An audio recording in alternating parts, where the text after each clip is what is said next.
वफा है, अदा है, कशिश है, तमाशा है, मेरे इन आँखों में कोई शख्स बेतहाशा है। इसलिए मुझे इस दिल से कहना है, अपनी रूठी हुई किस्मत को मनाने नहीं जाएंगे, और जब तक ये सफलता खुद मेरे पास दौड़ कर नहीं आती है, इस दिल में किसी और को बसाने नहीं जाएंगे।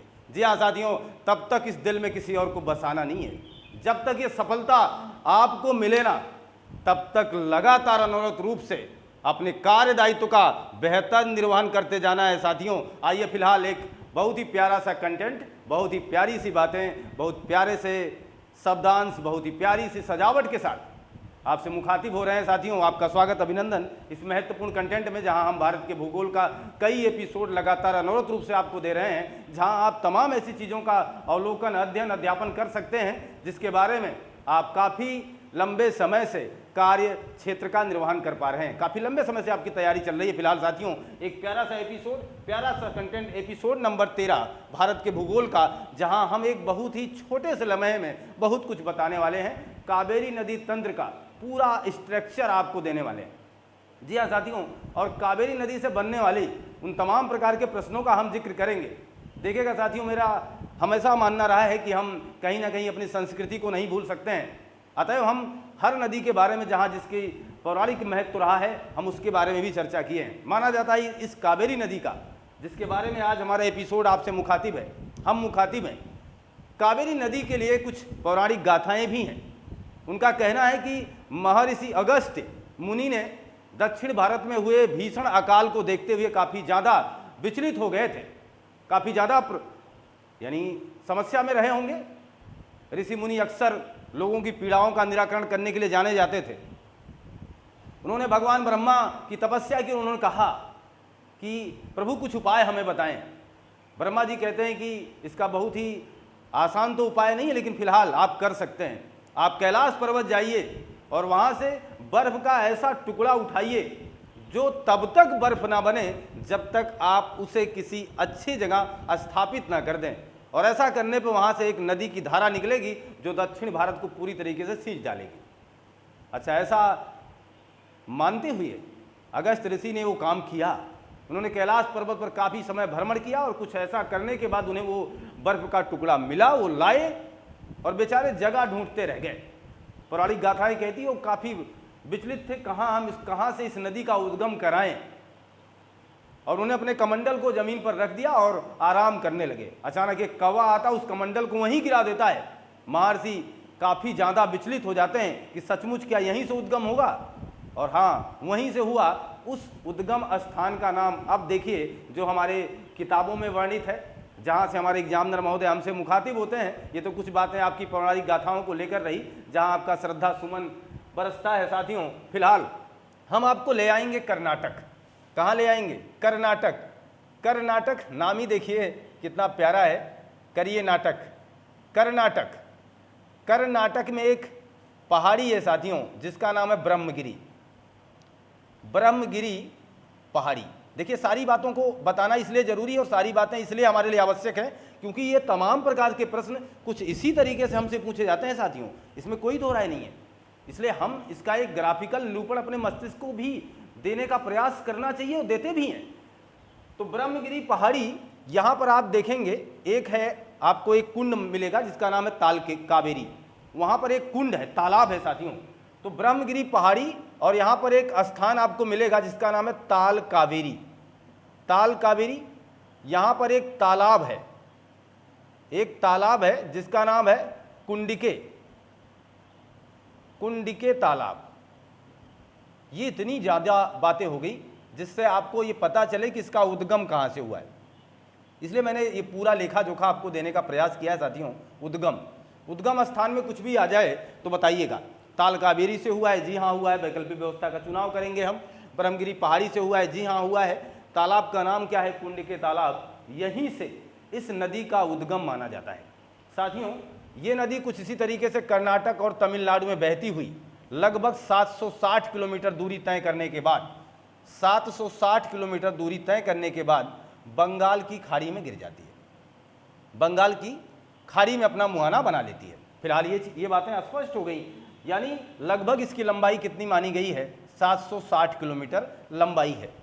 इसका जो नदी बेसिन का मतलब समझ रहे हैं, इसके आसपास का जो क्षेत्र पड़ता है, जो इस नदी तंत्र के अंतर्गत आता है, वहाँ चावल की खेती के लिए काफ़ी ज़्यादा काम होते हैं। और ये मान के चलें कि चावल की खेती के लिए कावेरी नदी काफ़ी ज़्यादा मानी जाती है, जिस तरीके से हमारे उत्तर भारत में गंगा।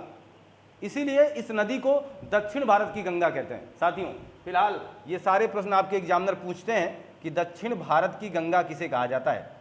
दक्षिणी गंगा नहीं कह रहा हूँ, दक्षिण भारत की गंगा किसे कहा जाता है, तो आप कहिए सर दक्षिण भारत की गंगा हम कावेरी को कहते हैं। ऐसा प्रश्न कई बार एग्जामिनर पूछ भी चुके हैं और पूछते भी रहेंगे। फिलहाल यहाँ तक की बातें स्पष्ट हो जाने के बाद कुछ महत्वपूर्ण प्रश्नों का अभी भी हमारे पास चीज़ें हैं। हम कह सकते हैं कि इसके बेसिन में चावल की खेती होती है। बेसिन किस लिए प्रसिद्ध है साथियों, ये प्रश्न आ सकता है। बेसिन किसके लिए ज़्यादा जाना जाता है, तो चावल की खेती के लिए, या चावल की खेती के लिए, चावल के उत्पादन में इस बेसिन का बड़ा योगदान है दक्षिण भारत के दृष्टिकोण से देखें तो। अब देखिए कुछ इसकी सहायक नदियां हैं जो इस साइड से मिलेंगी, कुछ सहायक नदियां इस साइड से मिलेंगी। तो इसका मतलब है कि हम अगर ये ध्यान दें तो इस नदी का प्रवाह बंगाल की खाड़ी की तरफ है, बंगाल की खाड़ी की तरफ, अर्थात इसका दायां बायां आप देख सकते हैं कि इसका मुख किस तरफ है, इस तरफ है। तो अतएव हम कह सकते हैं ये दायां होगा, ये बायां होगा, यानी ये बायां हो गया बायां और ये मामला हो गया दायां। और ऐसा प्रश्न बनाया जाता है, इसलिए हम पूरी बातें कर रहे हैं।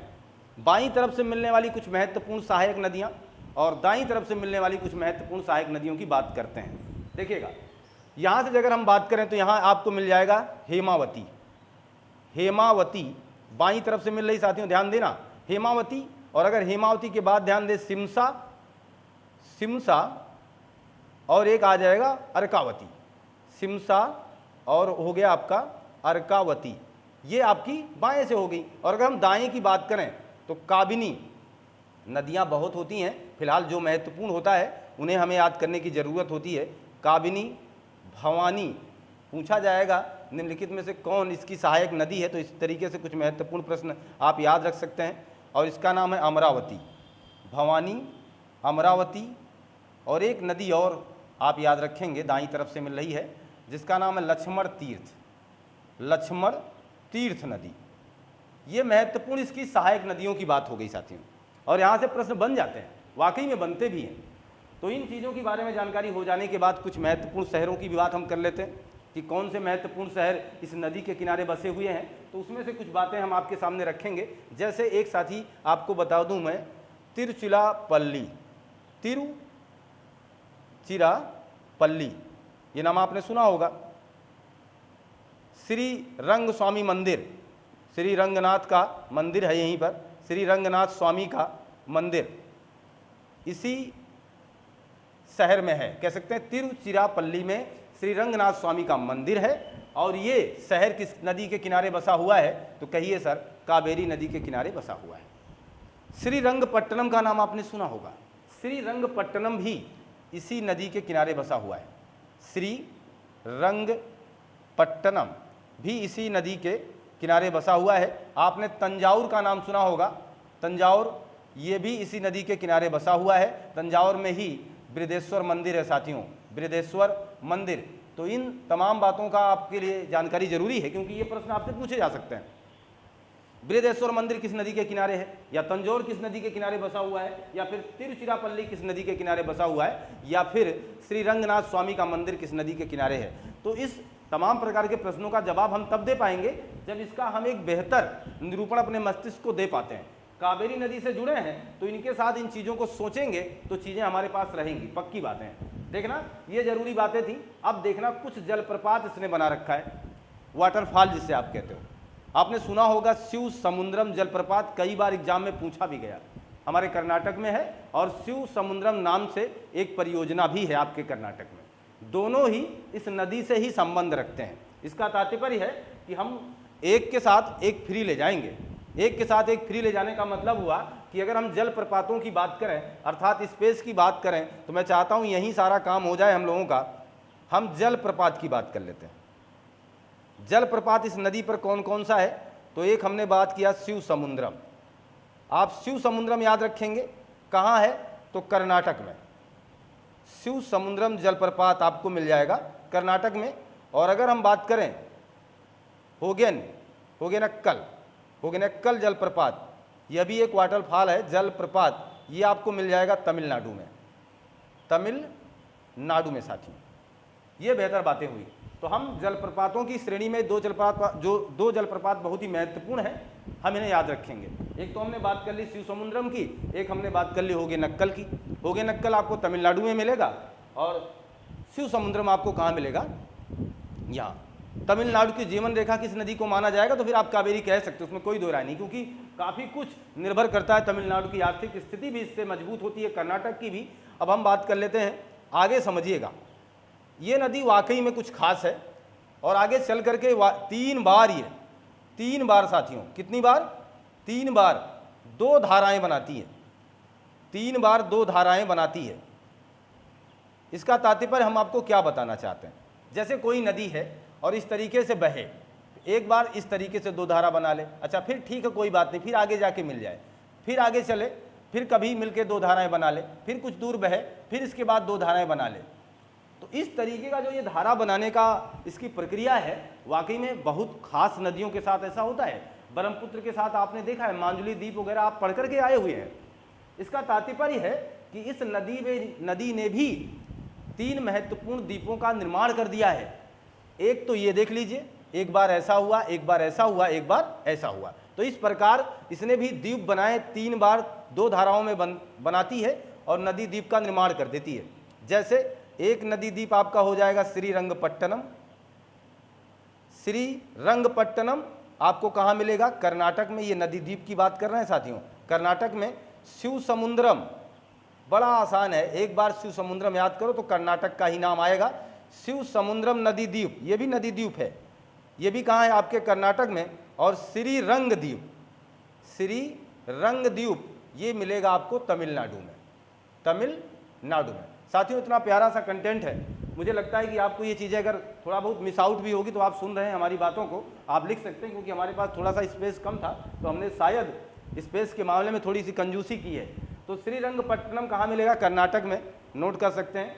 शिवसमुद्रम नदी द्वीप का आपको कहाँ मिलेगा, कर्नाटक में। मैंने कहा ये नदी 3 बार 2 धाराओं में विभाजित होती है और अलग अलग जगहों पर अलग अलग प्रकार के नदी द्वीप का निर्माण कर देती है। और इस नदी द्वीप से हो सकता हमारे लिए प्रश्न बने, श्रीरंगद्वीप कहाँ है, एक नदी द्वीप है लेकिन वो तमिलनाडु में है। शिवसमुद्रम कहाँ है, कर्नाटक में, यह भी एक नदी द्वीप है और शिवसमुद्रम नाम से वाटरफॉल भी है, वो भी कर्नाटक में है। क्लियर है ना। अब देखिएगा, कुछ परियोजनाओं से भी आपका सामना करा ही देते हैं हम, कुछ यहाँ स्पेस बना करके हम आपके सामने इंगित कर देंगे। देखिएगा साथियों, स्पेस इसलिए बना रहे हैं क्योंकि जिससे आप एक ही बार स्क्रीनशॉट लें। तो शिवसमुद्रम परियोजना है ये। शिवसमुद्रम परियोजना कहाँ है, आपको कहाँ मिलेगी साथियों, कर्नाटक में, इसी नदी पर बनी है। कृष्ण सागर बांध आपने कई बार सुना होगा, कृष्ण सागर बांध ये भी कहाँ मिलेगा आपको, कर्नाटक में ही मिलेगा। और अगर हम बात करें मेट्टूर की, काफ़ी खास है, कई बार पूछा गया, मेट्टूर परियोजना आपको कहाँ मिलेगी, तमिलनाडु में। और किस नदी से संबंध रखती है, तो कावेरी नदी से। साथियों फिलहाल कावेरी नदी का पूरा स्ट्रक्चर हमने रखने का प्रयास किया है, पुनः आप एक बार इसको रिवाइज करके देख सकते हैं। रिवाइज करने का तात्पर्य केवल इतना है कि ब्रह्मगिरी की पहाड़ी से चलती है, बंगाल की खाड़ी में अपना मुहाना बनाती है, उद्गम इसका यहाँ से हुआ है। कुछ ताल का भी नाम हमने लिखा, कुंडिके तालाब, यहाँ से निकल करके या फिर ताल कावेरी से, जो भी प्रश्न बने वैकल्पिक व्यवस्था का चुनाव करिएगा, बंगाल की खाड़ी में जाकर गिर जाती है। इसके जो नदी का बेसिन है वो किस लिए जाना जाता है, तो चावल की खेती के लिए। कुछ महत्वपूर्ण सहायक नदियों के बारे में हमने जिक्र किया, कुछ महत्वपूर्ण जलप्रपातों के बारे में हमने जिक्र किया, जहाँ शिवसमुद्रम सबसे खास रहा। होगेनक्कल भी पूछा जा सकता है। शिवसमुद्रम नाम की परियोजना भी कर्नाटक में है, हमने बात भी किया। और शिवसमुद्रम नाम का आप कह सकते हैं नदी द्वीप भी कर्नाटक में है। इस नदी ने क्रमशः 3 महत्वपूर्ण नदी द्वीपों का निर्माण किया है, श्रीरंगपट्टनम, शिवसमुद्रम और श्रीरंगद्वीप। कंटेंट कैसा लगा, छोटा जरूर है लेकिन दमदार है। कंटेंट कैसा लगा कमेंट बॉक्स में जरूर बताइएगा साथियों। आप इसका स्क्रीनशॉट पहले ले लीजिए। ये कंटेंट आपको कैसा लगा, हम आपके कमेंट की प्रतीक्षा करेंगे। और आपसे हमारी मुलाकात अब नए कंटेंट में होगी। पढ़ते रहिए, मस्त रहिए, खुशहाल रहिए। आपका दिन शुभ हो। आपको बहुत बहुत धन्यवाद।